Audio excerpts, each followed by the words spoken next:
The center console is in, shifter.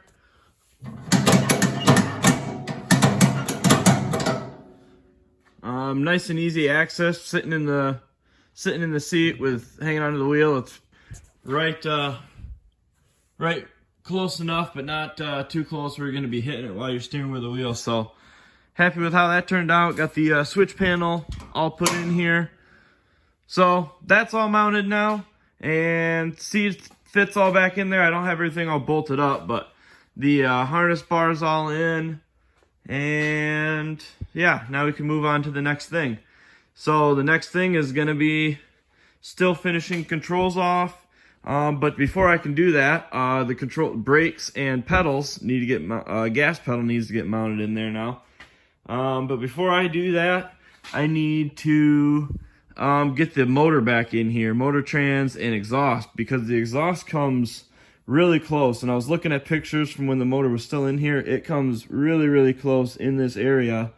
And I need to finally deal with this body mount thing. I think I'm gonna cut it off and get rid of it and build a new just tube thing and then plate it in, and we'll finish off the firewall. But before I do that, I want to get the motor and trans back in so I can bolt the exhaust on it and not build something that's going to be in the way. So that's kind of what I'm going to do next. But before I can throw the motor and trans in, I need to address the cracks in the frame. There's one here, and then I know there was one on the back side of this motor mount.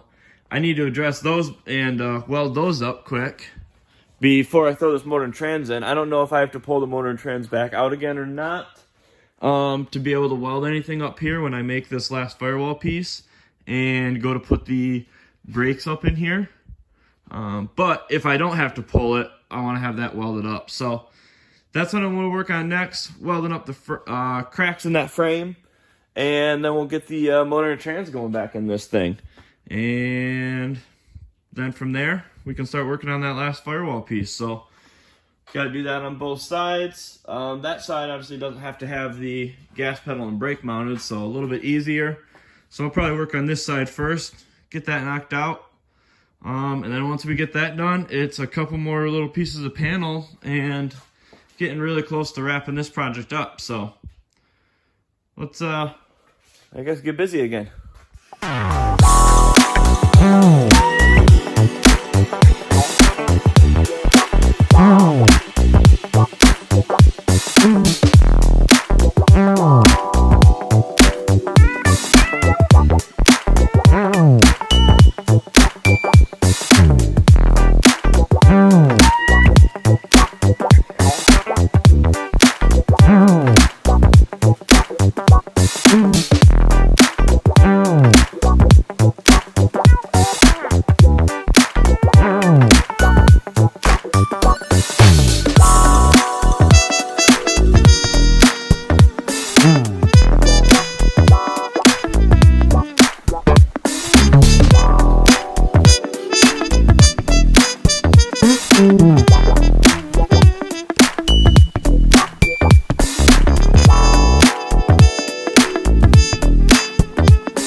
Check out who's back, looking a little different.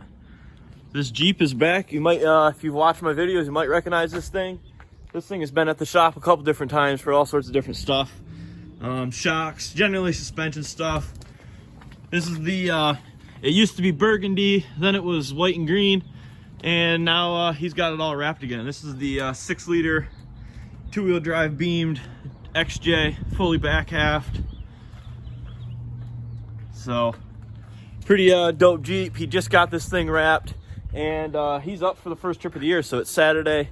It's a little after 9. Dune's opened up. You probably can't hear, but there's stuff already ripping out there. So he's getting ready to get this thing out for the first trip of the year. So we'll probably get out in the dunes a little bit later. And you might be wondering, why is the tire off? We'll get to that. Speaking of tires, these Raceline bead locks are all brand new. He just put on, so he did a bunch of, well, I don't know about bunch, but he did some upgrades this winter. The wheels, got an all new wrap. Pretty like Kawasaki like themed. Looks like something Kawasaki would have put on a vehicle or something. But definitely looking super sick with the fresh wrap. Super clean install job. And yeah, that thing, let's see, try to get a full frame. Yeah, that thing's pretty sick looking. So anyway, why is the tire off? I'm getting ready to pull this shock out of here. I got the lower bolt already out. I just gotta slip that top bolt out and I can get this shock out. This is kind of a problem with a single coilover rig setup, and a good reason why if you ask why should I run bypasses. So the problem right now that we're having is we've got this rig like pretty dialed in. Works really well in the bumps, in the plush stuff, all that. I've got the piston moving really fast in there, and it absorbs a lot of stuff really nice. The problem is Andrew likes to send this thing really big, and when that happens, the piston's going too fast and we're cracking the leading valve shim on the compression side. So he's cracked them before once, and it feels the same again to him, so he thinks he's got some cracked right now. So that's why we're gonna get this addressed before he goes out there. I'm gonna pull this shock apart, take a look at the valve stack. More than likely it's he's got a cracked shim in there, so we're gonna come up with another stack. So the issue I'm kind of having, and I'm trying to get his rig tuned, is we want it as plush as possible for going through all the chop and all the rough stuff and all that, because that's 90% of your driving is just driving it. And then the 10% you're jumping it and sending it, he's jumping the thing really big, and it's blowing through the stroke really fast, and it's breaking that compression shim. So gonna try to come up with a setup of, I know I'm gonna close off one of his free bleeds. I got all the free bleeds in his piston open right now. We need to slow that piston speed back down a little bit. So we're gonna have to sacrifice a little bit in plushness and ride comfort at just like standard driving to gain a little bit more for when he still wants to jump it, send it. Silver Lake, there's too many jumps out there, and you never know when you're gonna find a good one. And when you find a good one, everybody knows once you have one of these things, you're gonna jump it. So there's no, we don't want to be back in this situation where, he can really tell the compression changes quite a bit when you crack a shim. It really feels different. So if you're really in tune with your vehicle, you drive it a lot, you can tell something's not right, and that's where he's at with this. So hopefully we can rip it apart, change the stack, put a screw in the free bleed, and hopefully not lose too much on the comfort side, and get him still able to jump and not be cracking shims and have to open these things up. And we're kind of that's kind of shock tuning and getting it dialed in. But this is where, if this vehicle had bypasses, it would kind of be, we'd be able to avoid this problem. So this is a kind of a point where, like, I reached this with my truck years ago. I used to run just a coilover, and I was cracking valve shims because it was, just kind of pushing the limits of what a vehicle with just a coilover shock can do. And that's kind of where Andrew's at with this. He's got big V8 power with a 6-liter now. Little tiny small Jeep that's light, really good wheelbase. The rear link setup is really good on it. He's got a ton of up travel. The beam setup, for being just Dana 35 hub beam setup stuff, it's set up pretty good. It's kind of limited to make it all fit. He's really got a lot of stuff in there tight, but it works really well for what it is. The problem now is, if you look in here, I don't know where the heck we're gonna fit a bypass on this thing. So that's kind of the issue with where this rig is at. Is, this thing could really benefit from adding a bypass on there, but at the same time, it works really good for not having a bypass. And if we can get this thing to a point of not cracking that first valve shim, we'll have this thing pretty dialed in. And honestly, he could probably just drive it the way it is for a little while. The rear would be pretty easy to add bypasses. That's really not that difficult. It really just comes down to the front.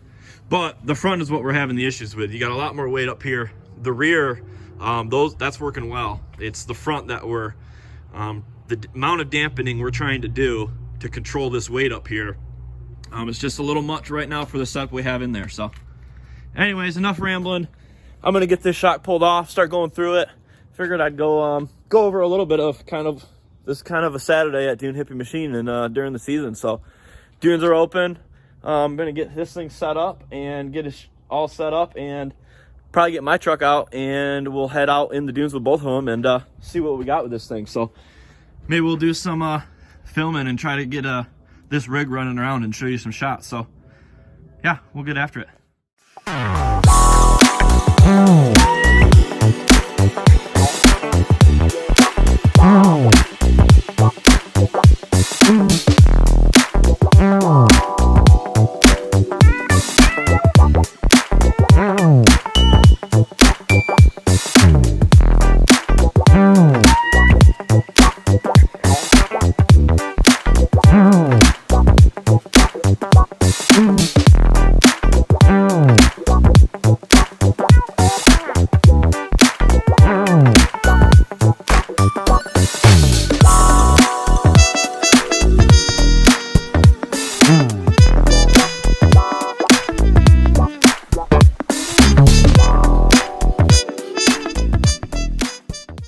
Got these shocks all apart and actually was a little surprised. No cracked shims. Everything looked good in there. So actually ended up calling Andrew back, owner of the Jeep, and kind of talked to him a little bit more, brainstorm, bounce some ideas off him of why the shocks are feeling different, some different things that we can try to do to address it and fix it. And one of the things that I kind of sounded like after talking with him is going from a 6-cylinder Jeep motor to a 8-cylinder Chevy motor. So he's gained up quite a bit of weight up front, and sounds to me kind of like these springs have maybe lost a little bit of their spring rate. You know, I know the lowers are some kings. I'm not sure what those uppers are or how old they are. But these are actually the same spring rates he had with the other Jeep. So I could see how with the V8 it's a little heavier, so maybe the spring rate is a little light. We're going to try adding a little bit of preload to address that right now and see if we can get a little bit more preload into them, a little bit more spring rate out of this setup. And then I am going to make some valving changes. So I did already go through, written down all of what was in there, and I made some changes. I got my, the old valving is in a line, and then I always put my changes until I'm all set and ready to put them in on the side. So that's either what I'm adding or what I'm adding or replacing on the side there. I also, here's a set screw. I put a set screw in the piston there. That's what I was talking about. There's one that's still open. There's another bleed hole that's still open. And now he did have all three open. I'm gonna close one back off and make some of those changes. And overall, I think some of it is that rig is just getting much more capable, and also the driver's skill is getting more capable. So to me, it kind of sounds like the Jeep is performing well. It's going faster than it ever did before. I think he's carrying more speed into things, and what he's feeling is a little bit loss of spring rate, which with the more weight up front, more momentum, it's a little bit more to control. And so now what I'm also doing on the valving side is I'm also making adjustments and changes to try to compensate for that extra weight and momentum that that engine is putting into these front shocks. So we will put these things back together now, get them back on the Jeep, and we'll head to the dunes and see if all this stuff worked and if we got it right, or if we got to do this all over again, rip them off, make a couple more changes, and that's kind of how it goes till we get this thing fully dialed in. And it's right now that it works pretty good. It's just one of those things of being nitpicky, and if he thought they felt like the valves were cracked to him again. But I kind of now think it's just maybe a little bit of spring rate loss, and the Jeep's picking up mile per hour, so he's going faster and hitting stuff faster than what he's used to. And so we're going to address that and try to change and compensate for it. So let's get these put back together.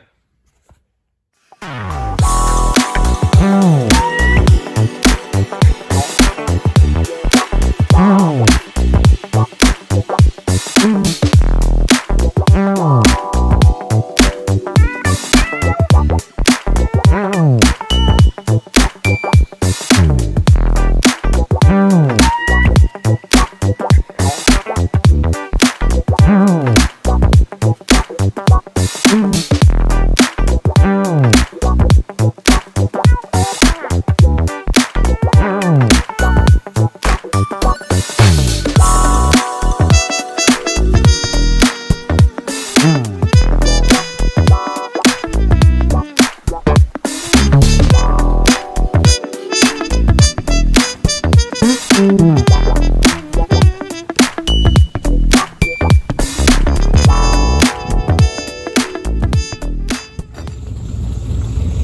Andrew already took off for the Jeep. I didn't film anything getting the shocks back on and him kind of taking off.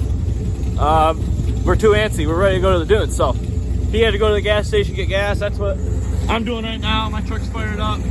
Kind of gave it a quick little look over. The less I look, the less wrong I find with it, and I don't got to fix it right now. So we're not going to look at it too much, just a little bit. There was a flat tire, so I filled that up.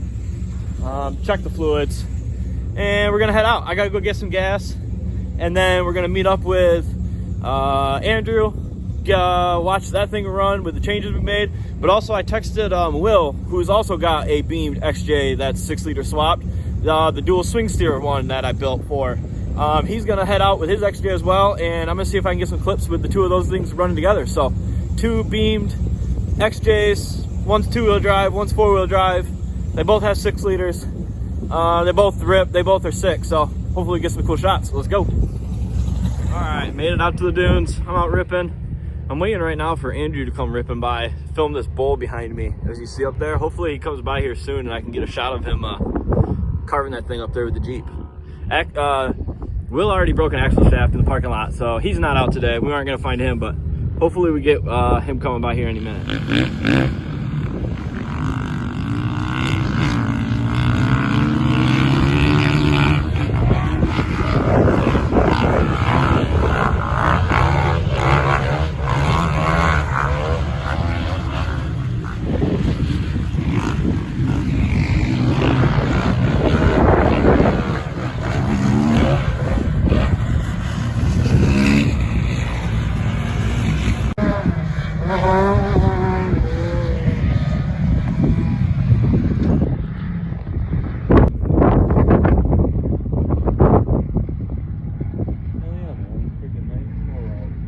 All the dirt bike crew leave with Will too, or what?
Park there. You can't park that there.